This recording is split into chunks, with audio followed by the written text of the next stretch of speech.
Hey, hello everyone, and welcome to our channel, Off Our Rockers. Well, as you know, it's May 2020, and our travel plans have come to a crashing halt. We've been traveling in our camper van, crossing the country, doing a lot of cycling, but now we're stuck at home. So what we decided to do now is renovate our kitchen. We have an old house, a small kitchen, pretty old kitchen. So we decided to rip it apart and redo it. So let me take you in the house and show you what the kitchen looks like. Okay, let's go inside the kitchen. Okay, as you see, there's a lot of old paneling on the kitchen walls. Little alcove back there. Refrigerator. Stove. Okay, more paneling. Come around. Cabinets. Cabinets are very old. They're original cabinets when we bought the house. So there's no cabinets. Again, here's the sink, old sink. So as you can see, it's chipped.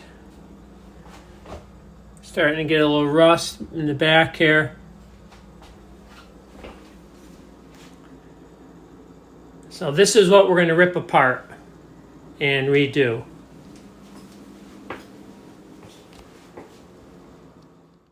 So the first step was to remove the old wood paneling. Now the old wood paneling was held to the walls with a combination of screws, nails, and glue. So it was a little bit tricky in some spots. Well, out with the old before you could go in with the new. Dirty part of the job. Even though I don't show it in the video, we did have to remove the old wallpaper also.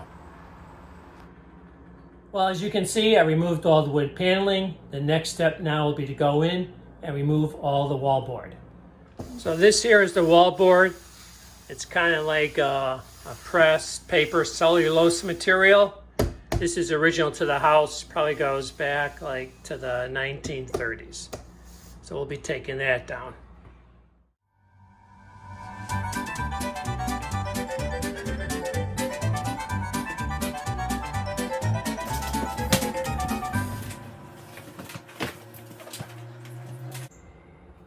Okay, so the tool I'm using to remove the nails, as you saw, is this Dewalt nail puller, and it works really well. As you can see, it has a right angle head, and this lets you get underneath nails that aren't sticking out. So if a nail is flush or below the surface, you can easily tap this underneath the nail head and then pry it out.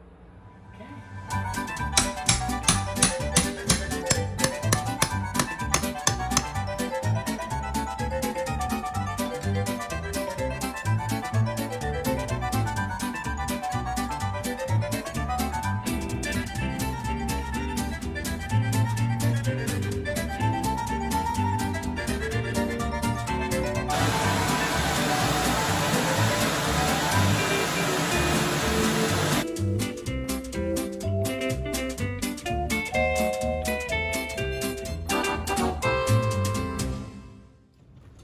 So the demolition material goes into our trailer, which we bring to our local transfer station. A trailer full of demo material will cost us about 20 bucks. Okay, just got back from Lowe's. And for our project, we're going to replace some of the outlet boxes. And we're going to be installing new outlets. The old ones are pretty bad, and there's really not many of them. So when we removed the wall paneling from this part of the kitchen, we found kind of a rogue live wire. So to handle this, I'm going to put a junction box right up here. Then I'll add another piece of Romex, and I'll put an outlet box down here below, which will give us another outlet on this side of the kitchen, which we never had before.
so let's test the outlet. Okay, that's working. Well, the old walls are down now. We installed new wiring and new outlet boxes. Next, we'll be working on the sheetrock. Well, for the walls of our kitchen, we're going to use 1/2 inch sheetrock. I just ordered 13 sheets and they're going to be delivered shortly. And then we're going to start putting those panels up today.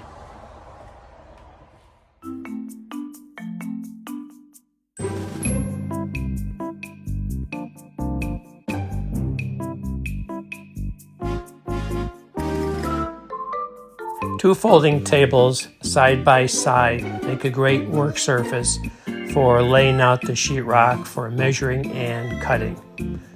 When I cut the sheetrock, I use a sharp utility knife and a metal sheetrock or drywall square to keep the lines parallel, and then just simply scoring the paper on one side, bending it on the edge of the table to break it, and then another cut to cut through the backing paper on the back side of it. So I just brought up the first sheet of sheetrock, 1/2 inch, and I'm going to be using number 6 1 1/4 drywall screws to attach it to the wall. And if you're attaching sheetrock to wood, you want to use the coarse thread. The fine thread sheetrock screws are for metal studs, so you want to get the coarse thread, sharp point sheetrock screws. Now, since I am installing sheetrock over a cement foundation, there's no basement under the kitchen. I have 3/8 inch spacer boards I'm putting underneath on the foundation. And these will keep the sheetrock from touching the cement and drawing up any extra moisture and give me a little bit of that gap, and the molding, of course, will cover that.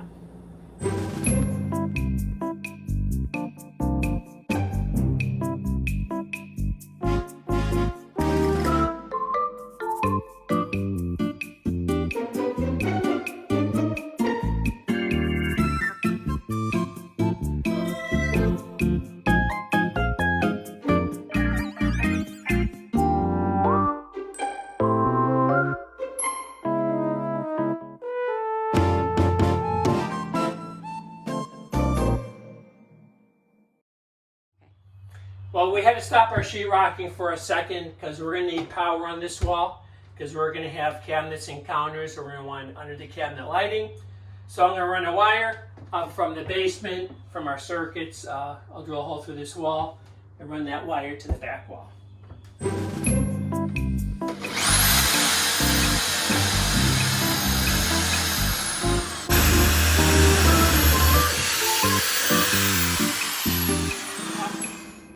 Okay, so we got the wire through. What we'll do now is I'll sheetrock this, and then when the cabinets get ready to go in, I'll just cut a hole through here and grab the wire and hook up the cabinet lights.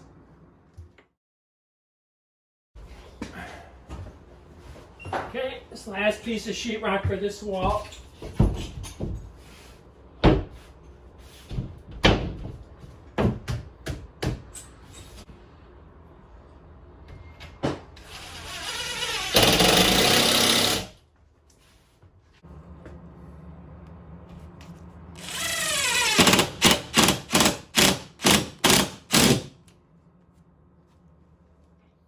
Well, today's project is going to be taping the sheetrock and covering up the screw heads.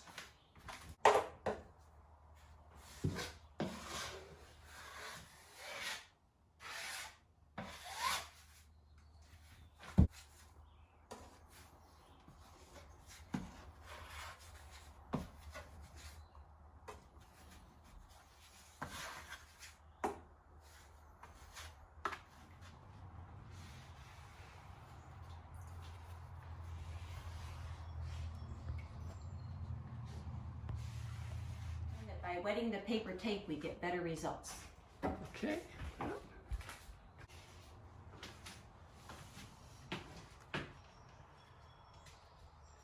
This is the inside corner we're doing. It's worth it to fold it beforehand. Okay, take an inside corner here.